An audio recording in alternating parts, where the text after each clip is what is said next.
In this week's video, I am in Sweden for some vacation, but there will of course also be time for a little bit of landscape photography. In this video, I'm only going to scratch the surface of what's possible for landscape photography in Sweden. And we are going to start the video the other morning with an epic vista. So good morning from Sweden. And after 3.5 hours of sleep, we are currently on our way up a mountain. But look at the potential view here in the background. We are in an area called Dalarna, big area of Sweden, and we're close to a lake called Siljan and several different towns. And the most famous of them is probably called Mora. It's supposedly only 1 kilometer to the top, but it's quite steep. So see you at the top.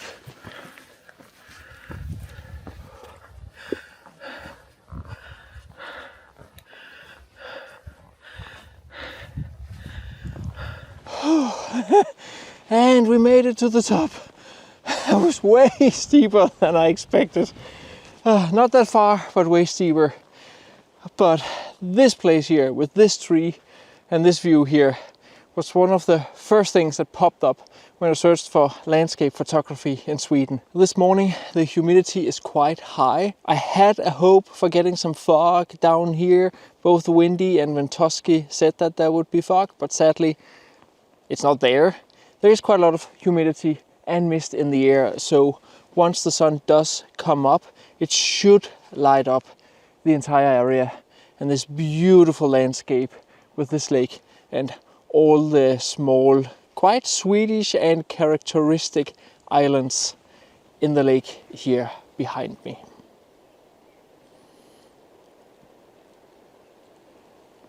So in regard to composition, I am trying some long lens photos of the view, of course, but I also want to see if I can incorporate that foreground tree. Now, my biggest struggle with the foreground tree is that it takes up quite a big part of the scene relative to the background. And obviously I also want to photograph the background with the islands. So as you can see, if I get all the way in here, and as a bonus, you can see here the heather is actually blooming.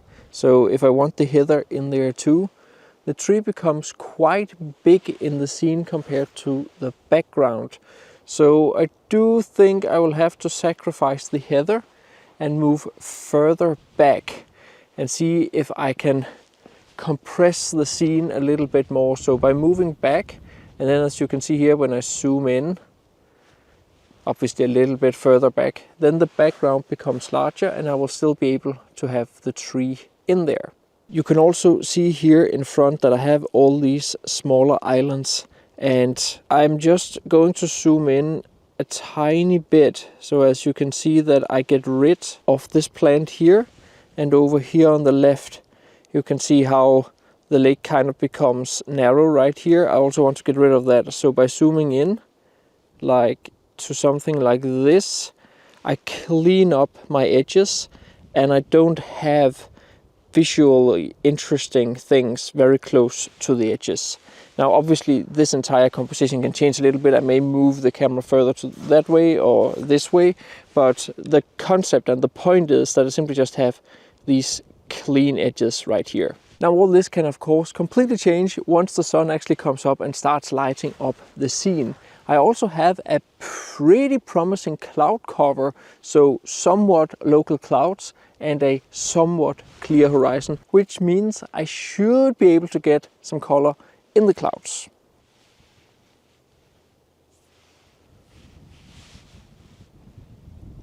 So the sky is right now really getting some color, beautiful deep red colors. And I've moved a little bit further back and you can see my composition is right now something like this right here. I'm shooting at 35mm and it gives me a decent compression, so the tree isn't too big in the scene and I have the islands there in the background and the beautiful sky. I'm shooting at f8 ISO 320, and that gives me a shutter speed of 1/25 of a second, and then I'm also bracketing the photo right now. There's a little bit more wind than I expected when I looked at the forecast, but I actually think it's beneficial because there's so many mosquitoes in the air, and luckily some wind will blow them a little bit away, but they are some blood-sucking small bastards, and they can drive one nuts if they're not getting blown away. But I think the wind is actually taking care of them.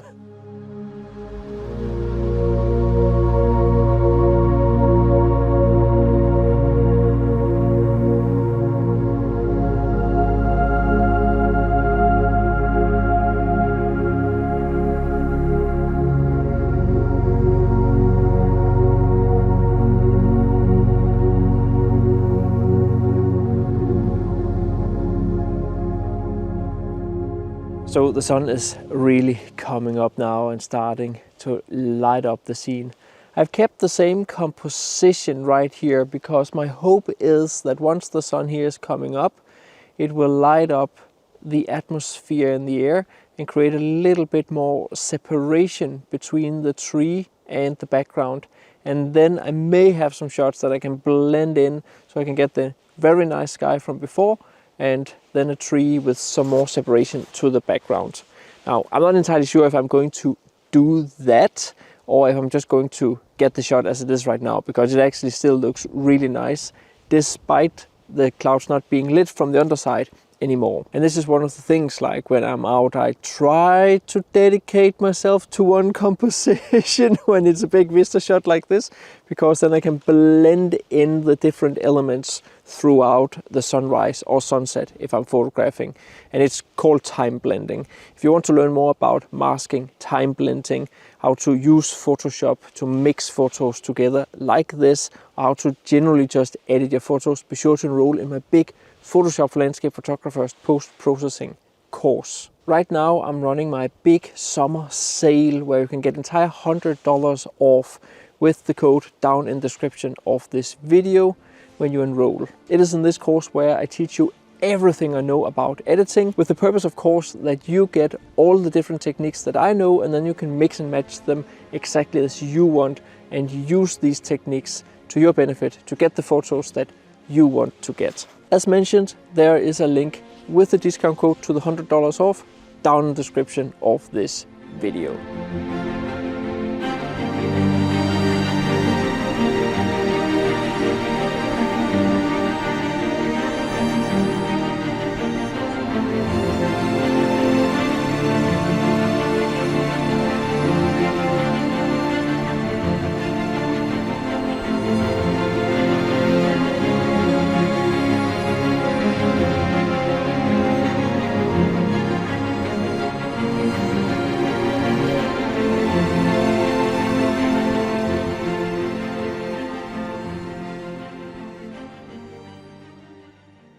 So I've been battling a little bit with some clouds. The sun has come in and out behind them, and now finally it comes out and really throws the hard light, which is still a little bit soft because there's some atmosphere and it's not that far into the sky, but it is losing its orange colors. But it does look really, really pretty now that it is lighting up the atmosphere and really get that separation between the foreground here up on the mountain and then the big epic vista view here in the background.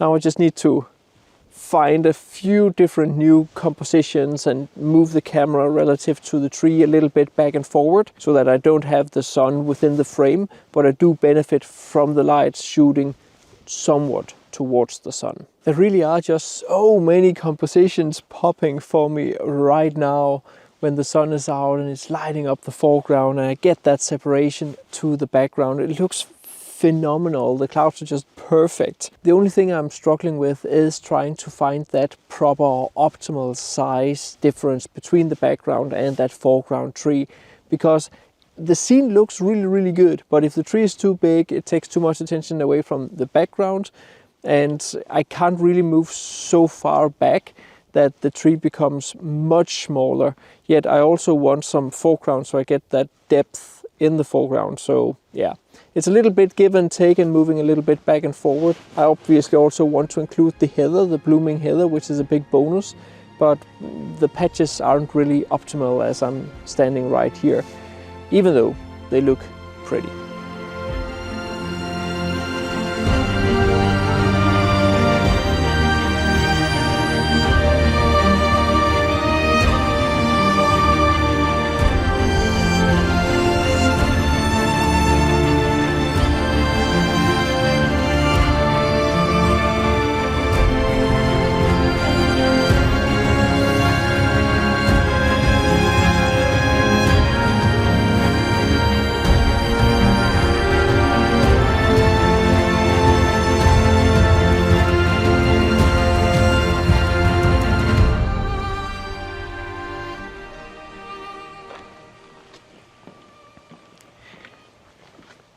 So we have arrived here at Rättvik, and on the Instagram page, Visit Dalarna, there I found a beautiful little photo of some huts up here in the background. It turns out it's actually old stables, and it was such a cute little photo that I wanted to come down here to the seashore and photograph it.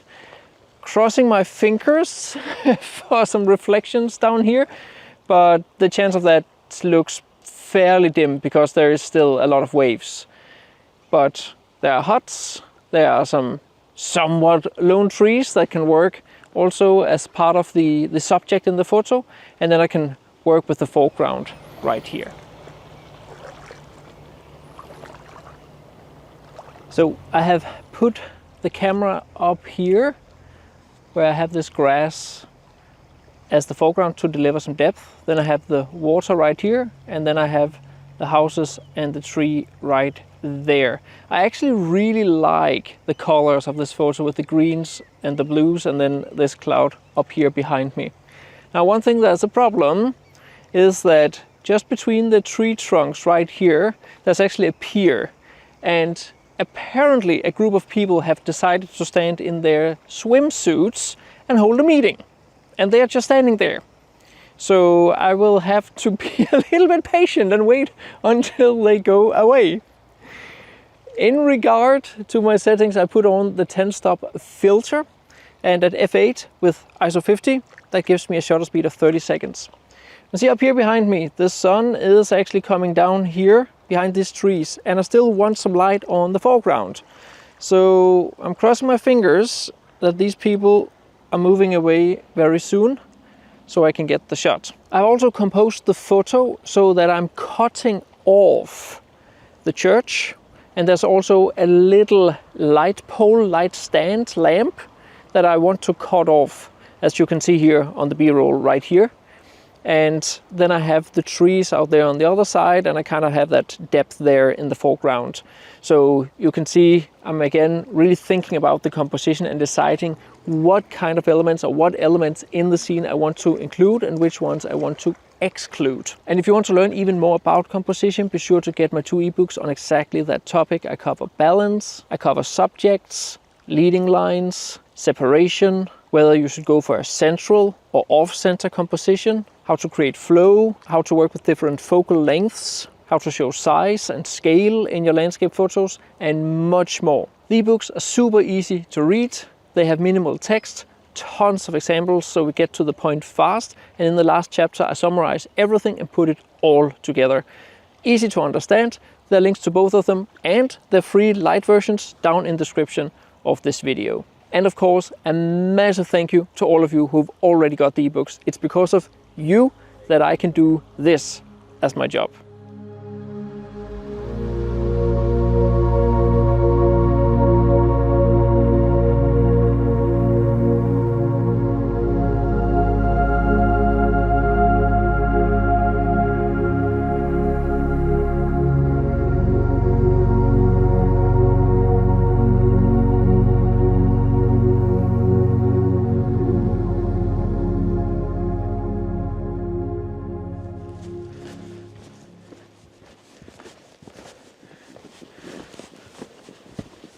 So good morning from another beautiful morning summer's morning here in Sweden. We have come to another viewpoint and it looks beautiful, very beautiful. As you can see here behind me. Sadly, the forecasts haven't been super great in regard to predicting fog for the past 3 days. It was supposed to be foggy this morning. We have seen some local patches of fog driving here, but here's not really a whole lot. So hopefully when the sun comes up, you can create a little bit of separation between the foreground trees here and the beautiful background, and then should be able to get a photo.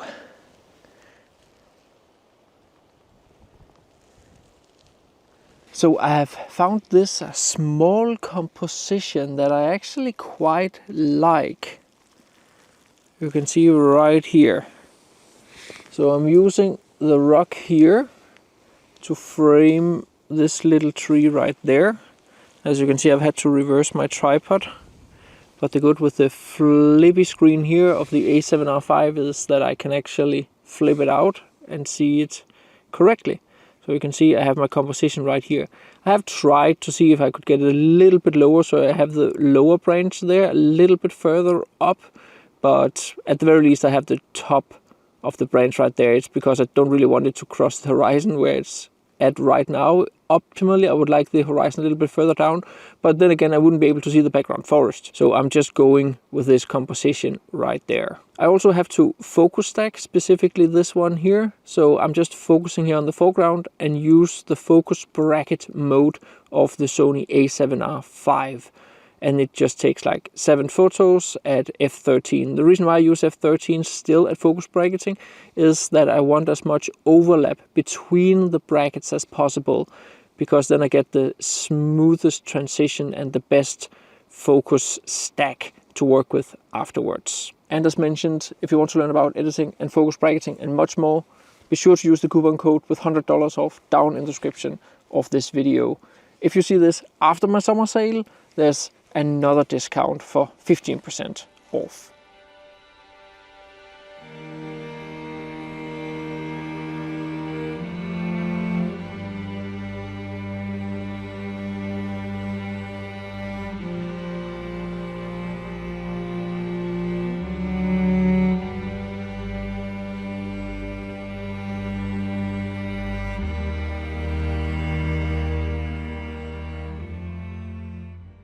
So a bit of time has gone by and I do think I quite like that first photo you just saw. As you can also see, clouds have moved in. It's way more moody than when I just arrived. The main composition I came for was photographing this tree right here actually, and then have the big vista here in the background. But as you can see, the sky is just gray and dull.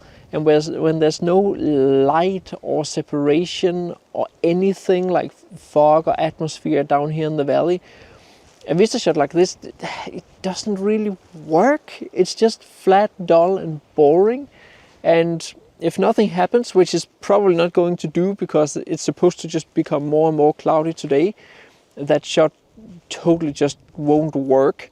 I will throw it up here on the screen. As you can see, it is just flat and boring. There's maybe a tiny separation between the tree in the foreground and the vista background, but overall it's definitely a scene and a motif that can be much better than what I've captured right here, right now.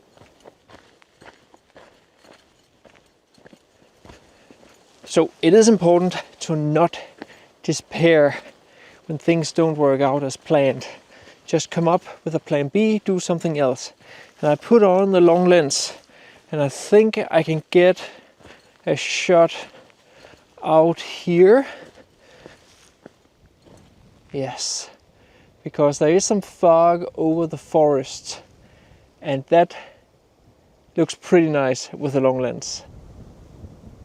It is in no way, shape or form the most innovative photo I've ever taken, but I quite like it still in all its simplicity. It is all about the layers of these Swedish forests and the mountains. But I think it works.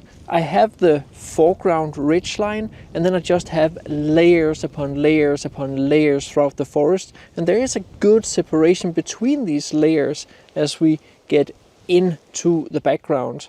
I think it works. The concept of this photo is simply just layers of forest. In all the simplicity, I would say it works.